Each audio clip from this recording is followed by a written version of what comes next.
olabe nayitamu bye wayitamu. And then you decide to go out there no waiting ngondi yange no yogera byoyagadde no woman all the stuff. Go oli mukwerabisa. Okitegedde. Me, I didn't mention anyone. Nze sagambye, I didn't come here. I never like said nti obaba nanga abantu babere bulaya bayita bakola bino ne bakola bino. I said Stacia Mayanja nakola kino ne nkugumya nti olaba nze nakikola. Bwo kikola eyo was like tokwa mu maani. Obulamu bwe butyo. Gwe bwoba oli eyo nga living obulamu bwo obulimba nga tuyagala kulaga abantu the real life you're going through. That is you. That is not me. So let me do what I want. Okitegedde. Mulekerawo okuwera n'obusajja ku mutima. I don't know about okubanga these people are following me, they are loving me, they single balma. I don't know, but guys, thank you for following me. You are shaming people who helped you, especially Hajat. Do I even care munange? Hajat yagambye nti no mwasheminga nga yazene wano na clarifying air. Gwe sweetheart. Munange oba mwasheminga mulowooza nti omuntu ovayo noyogera reality yo obeera ashamed. That is on you. I do not care. I don't give a damn.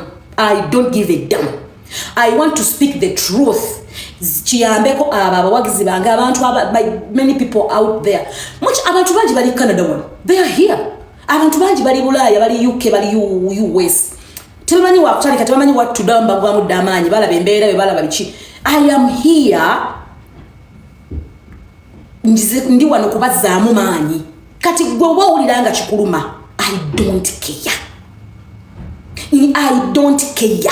Ekyo nkikubulira saagala kumanya. Njogera byenkwatako, njogera bikwata ku bulamu bwange, na mukyawe nayita mwene embeera, omuntu ali eyo awagira Stacia Mayanja muwe ku magezi amanye bwagenda be overcoming. Guys, this is my channel. Do one thing.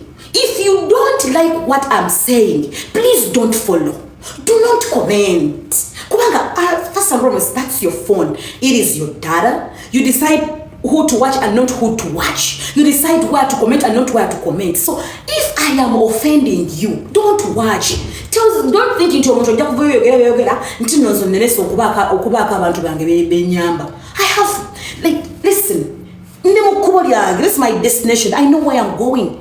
No one is going to stop me.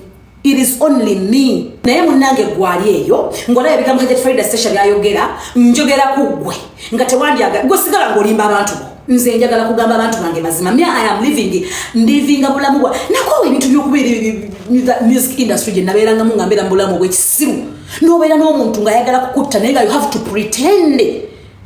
No, you have to pretend yolaga abantu nti you cannot anymore. Ndi Hajat tulina okulivinga obulamu obulungi bukyuseemu abantu. Kyusa abantu abo abalina ebigendererwa ebirungi, abatayagala abalina ebigendererwa ebibi to hell.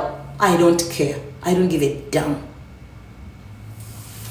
Bino byenjogera byange oba nkulabisizza, I don't know. Oba gwe Stacia Mayanja, I don't know. Nze this is me. I did all I did.